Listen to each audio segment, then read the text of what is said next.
Good morning. I'm Frank Szczepanski. I'm the president and CEO of IV Diagnostics, based here in Crown Point, Indiana, at the Purdue Technology Center. I'm here today to tell you a little background on IVD, what we do that's unique and different in the area of diagnostics, specifically for metastatic cancer patients, and the key differential where we're going with our next product. So with that, we'll move ahead. The marketplace is really huge, unfortunately. There's 16 million new cancer patients identified every year globally. Here in the United States, 1.6 million. The market, dollar-wise, for diagnostic tests is over $300 billion globally, growing at approximately 14% a year. Now, what we're about to do is to show you the products that make us unique and different.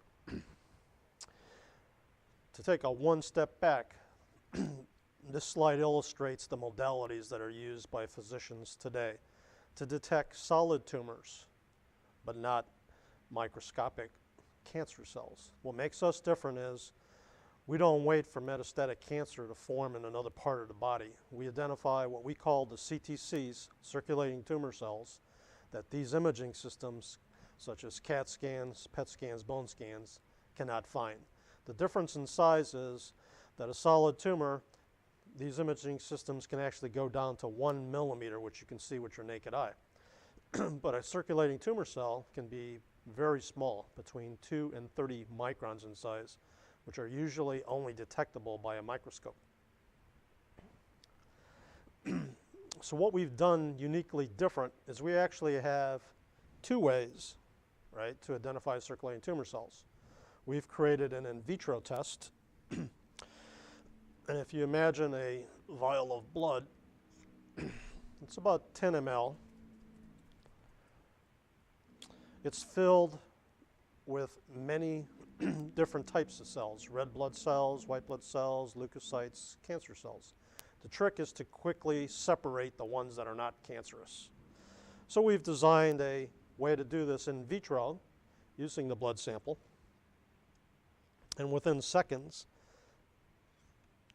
you can see that we've separated out the white blood cells, the red blood cells, and what's left is the supernate, which is the circulating tumor cells. With this, we can put the live cells on a slide and actually have a doctor, a pathologist, actually take a look at it, determine that they are cancerous, and they can actually do DNA sequencing on it. Now, with this new way that we're showing you on the screen is a revolutionary change. It will actually disrupt the market on how you can actually monitor cancer patients and determine the levels of CTCs in their blood. In vivo means inside the body. And if I had a device that could actually look at the cells that are circulating through your bloodstream and do a test for 30 to 40 minutes while you're waiting in the doctor's office, I'll be able to look at 20% of the blood in your body and be able to determine precisely the number of circulating tumor cells in your blood. That is a key indicator for metastatic disease, and the doctors can look at the change in the CTCs to determine the effectiveness of therapy. So what we did is we designed this original prototype, which actually works, but it's cumbersome. And we're actually looking at modifying it, not in a long period of time, but within a matter of a month and a half. We will have a new device available. This one does work. It uses a nanobial particle.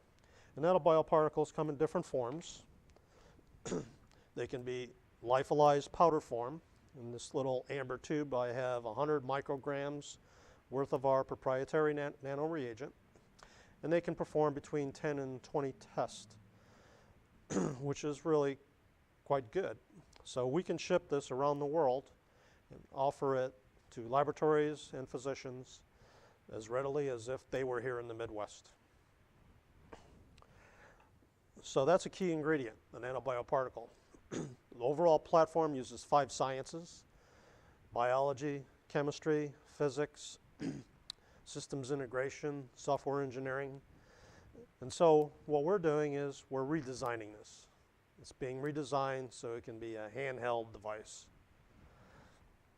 The value proposition whether we use in vitro or in vitro is the same. Reason being, the nanobioparticle is the same.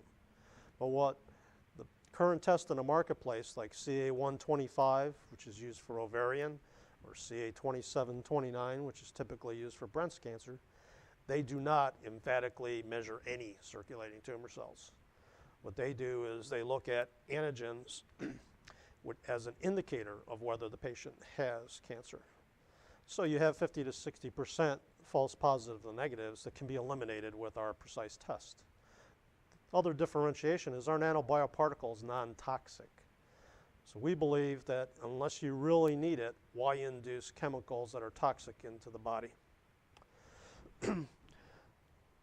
So this will give you a snapshot view of what we're designing. It won't look exactly the same, but on the left side of the screen is the prototype illustrating how a probe is attached to the patient's peripheral vein, either on the back of their hand or the back of the arm. It's kept in place, shielded from light, and within that 30 to 40 minutes, we'll get a precise, accurate reading on the number of CTCs in that person's body. On the right side of the screen would be a way that it's more portable, more mobile. There'll be a wireless. Won't need to be tethered to a computer. It'll still have the ability to capture the data, much like on your phone, be able to then submit it in an encrypted way to the hub in a hospital.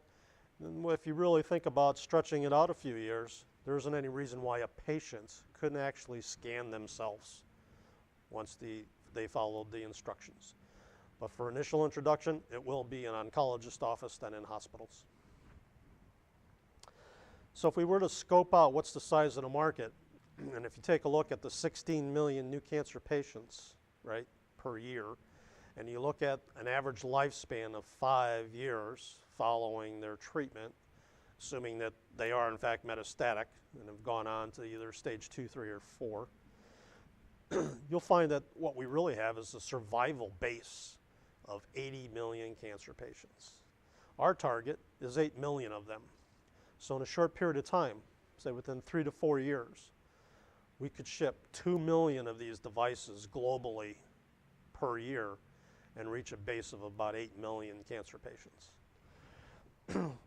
And if we did it on a different model using a subscription base of $100 per patient per year, you can imagine the revenue that we're going to generate. So this is wearable technology. There will have to be prescriptions provided by the doctor or the hospital, but we're working out those details now for commercialization. So I want to thank you for attending. It's really been great, and I'll handle any questions you may have now.